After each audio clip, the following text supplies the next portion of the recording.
Welcome to my channel Karthika Deepam 2.0.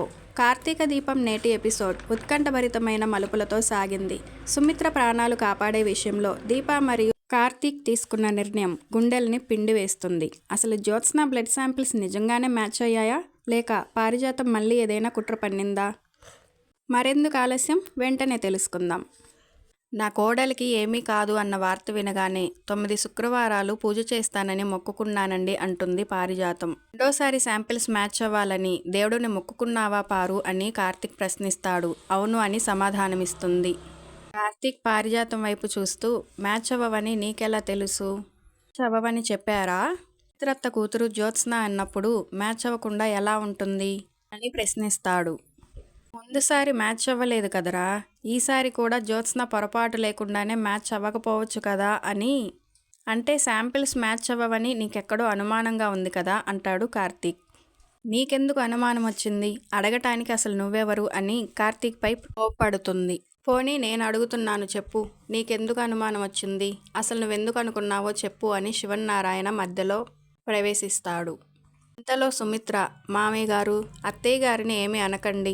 ఇన్నాళ్ళు మీతో ఉండలేనేమో అన్న భయంతో ఇన్ని రోజులు అందరినీ ఎంతో బాధ పెట్టాను. ఇప్పుడు నా కూతురు నాతో ఉందన్న ధైర్యం వచ్చింది. బతుకు మీద ఒక ఆశ కలిగింది. ఇక నాకేం కాదు. నేను కొలిచే అమ్మవారే నా కూతురు రూపంలో వచ్చి నా ప్రాణాలు కాపాడుతోంది. జ్యోత్స్న, నాకు ఒక మాట ఇస్తావా? రోజు ఉదయం నువ్వే నన్ను నిద్రలేపుతావా? నేను ఉదయం నిద్రలేవగానే ఎదురుగా ఉన్న అమ్మవారి ఫోటో చూసి దండం పెట్టుకొని అప్పుడు మంచం దిగుతాను. కానీ ఈ రోజు నుంచి నా కూతురే అమ్మవారు. అందుకే ఉదయం నిద్రలేవగానే దీని మొహం చూడాలి అంటుంది సుమిత్ర. ఏంటో సుమిత్ర, నువ్వెన్ని మాట్లాడుతున్నా జ్యోత్స్న నాకు పాత మనిషిలాగే కనిపిస్తోంది. ఎందుకు నేను నా కూతుర్ని నమ్మలేకపోతున్నాను అని దశరథ మనసులో అనుకుంటాడు. మరోవైపు కాశీ ఇంట్లో స్వప్న బ్యాగ్ సర్దుకొని వెళ్ళిపోవటానికి సిద్ధమవుతుంటే కాశీ ఆమెను ఆపుతూ ఉంటాడు. ఇంతలో శ్రీధర్ ప్రవేశిస్తాడు. ఇది తొందరపాటు నిర్ణయం, నిజంగానే వెళ్ళిపోతావా అని అడుగుతాడు. ఖాళీ బ్యాగ్ లాక్కొస్తున్నాను అనుకుంటున్నారా? దీంట్లో నిజంగానే బట్టలున్నాయి, కావాలంటే చూడండి అంటుంది. చూసావా స్వప్న, కర్మ సిద్ధాంతం ఎలా పనిచేస్తోందో? ఒకప్పుడు కాశీ కావాలని ఇంట్లో నుంచి వెళ్ళిపోయావు, ఇప్పుడు కాశీ వద్దని ఇంట్లో నుంచి వెళ్ళిపోతున్నావు అని అంటాడు శ్రీధర్. అప్పుడు తప్పు చేశానని ఇప్పుడు అర్థమవుతోంది నాన్న అని అంటుంది స్వప్న. ఇప్పుడు కూడా తప్పు చేస్తున్నావని ఫ్యూచర్లో అర్థమవుతోంది. కాశీ ఉన్న చోట నేను ఉండలేను నాన్న అంటుంది స్వప్న. కాశీ వచ్చింది నీకోసం కాదు, కానీ మీరు తీసుకొచ్చింది నా కోసమని నీతో చెప్పలేదు కదా అన్నాడు శ్రీధర్. మరి కాశీని డ్రైవర్గా పెట్టుకోవటంలో అర్థమేముంది నాన్న అని అంటుంది స్వప్న. అతనికి డ్రైవింగ్ లైసెన్స్ ఉంది, పైగా మంచి ఎక్స్పీరియన్స్ కూడా ఉంది అని చెప్తాడు శ్రీధర్. గతంలో యాక్సిడెంట్ చేసిన ట్రాక్ రికార్డ్ కూడా ఉంది కదా నాన్న. ఏ మనిషి జీవితాంతం తప్పు చేసిన మనిషిలా మిగిలిపోడు స్వప్న అంటాడు శ్రీధర్. మనిషి మిగిలిపోడు, కానీ చేసిన తప్పులు మిగిలిపోతాయి నాన్న అంటుంది స్వప్న. నీది నాకంటే గొప్ప మనసు కదా, ఆ మనసుతో క్షమించలేవా? తోడులేని జీవితం దారి తెలియక ఎడారిలో తప్పిపోవడం లాంటిది స్వప్న. మొదట్లో ఒంటరి ప్రయాణం ధైర్యంగానే ఉంటుంది, కానీ తీరా ఇసుకగట్టు ఎక్కిన తర్వాత తెలుస్తుంది అలాంటివి ఇంకా 100 ఉన్నాయని అంటాడు శ్రీధర్.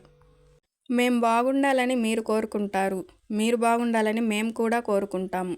మీరు కోరుకునే స్వేచ్ఛలో ఒంటరితనం ఉంది, మేము కోరుకునే స్వేచ్ఛలో కుటుంబం ఉంది అంటాడు శ్రీధర్. సారీ నాన్న, కాశీ ఉన్న చోట నేను ఉండలేను. ఇలాంటి మనిషితో బతకటం కంటే ఎడారిలో చావటం నయం అంటుంది స్వప్న. ఇదే నీ ఆఖరి మాట? నేను కాశీని నా కంపెనీ తరపున డ్రైవర్గా పెట్టాను. అతను నీ కళ్ళ ముందే ఉంటే డిస్టర్బ్ అయిపోతావు అని వీక్ థాట్ నీకు ఉంటే నువ్వు వెళ్ళిపోవచ్చు అంటాడు శ్రీధర్. ఇలా మాట్లాడితే నేను డిస్టర్బ్ అవ్వను, ఇక్కడే ఉంటాను అని అనుకుంటున్నారా?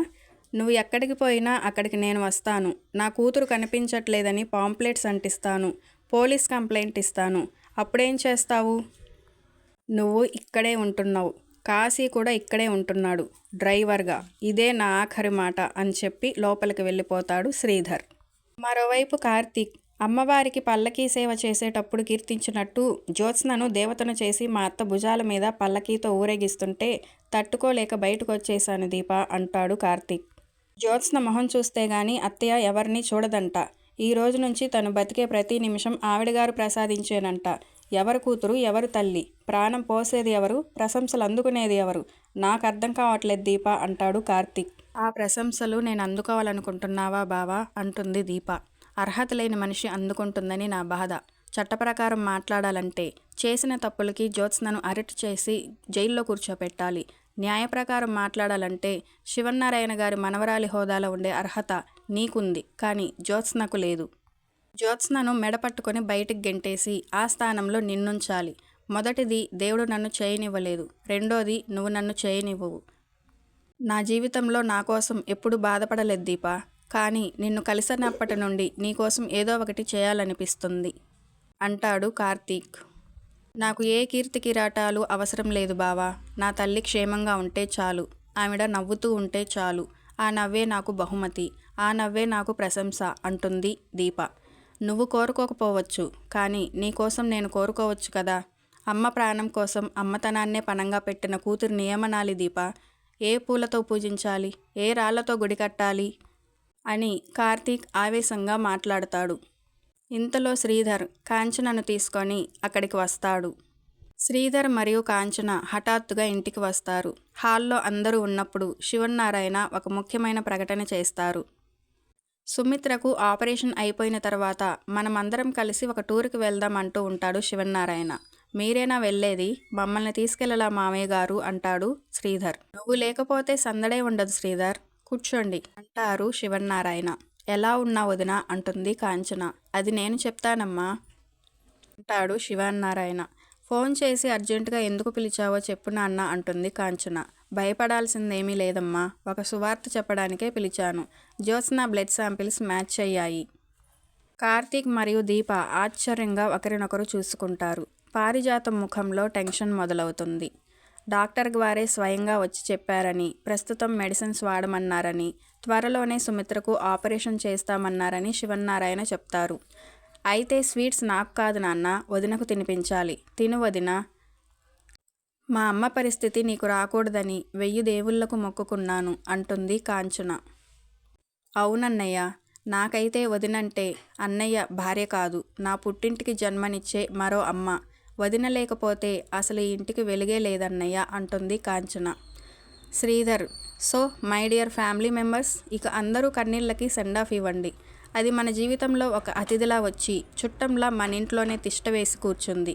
ఇక దాన్ని సాగనంపండి అంటాడు శ్రీధర్. ఏం జ్యోత్స్న, నువ్వేమంటావు అని అడుగుతాడు. అంతే మావయ్య అంటూ తల ఊపుతుంది. అంతే మావయ్య అని హుషారుగా అంటావనుకుంటే ఏదో భయంతో ఉన్న మనిషిలా అంటావేంటి అని అడుగుతాడు శ్రీధర్. అలా ఏం లేదు మామయ్య అంటుంది జ్యోత్స్న. లేకపోవటమేంటి, ముఖంలో స్పష్టంగా కనిపిస్తుంటేను. అత్తయ్య గారు మీరేమంటారు అని పారిజాతం గారిని అడుగుతాడు. నాకైతే ఒక క్లారిటీ వచ్చింది అల్లుడు, అది ఇంకా కన్ఫ్యూజన్లోనే ఉంది అంటుంది. కన్ఫ్యూజన్ దేనికి అని అడుగుతాడు శ్రీధర్. అంటే అది డాక్టర్ గారు శాంపిల్స్ మ్యాచ్ అవ్వలేదన్నారు కదా, అది పోయినసారి కదా, దాని గురించి ఎందుకు ఆలోచిస్తున్నావు అని అడుగుతాడు. మ్యాచ్ అవ్వని దాని గురించి ఆలోచిస్తుంటే ఓకే, మరి ఈసారి ఎందుకు అయ్యాయి అని ఆలోచిస్తున్నావా ఏంటి అంటాడు కార్తీక్. అబ్బే నేను అలా అనలేదు అంటుంది. ఈ సన్నివేశంలో జ్యోత్స్న మరియు పారిజాతం ఆడిన నాటకం బయటపడుతుందేమో అన్న ఉత్కంఠత పెరుగుతుంది. ఇంతకీ జ్యోత్స్న నాటకం బయటపడుతుందంటారా? పారిజాతం నిజస్వరూపం తెలుసుకుంటారా? మీరేమనుకుంటున్నారో కామెంట్ సెక్షన్లో కామెంట్ చేయండి. మరిన్ని అప్డేట్స్ కోసం మన ఛానల్ను ఫాలో అవ్వండి. Thank you.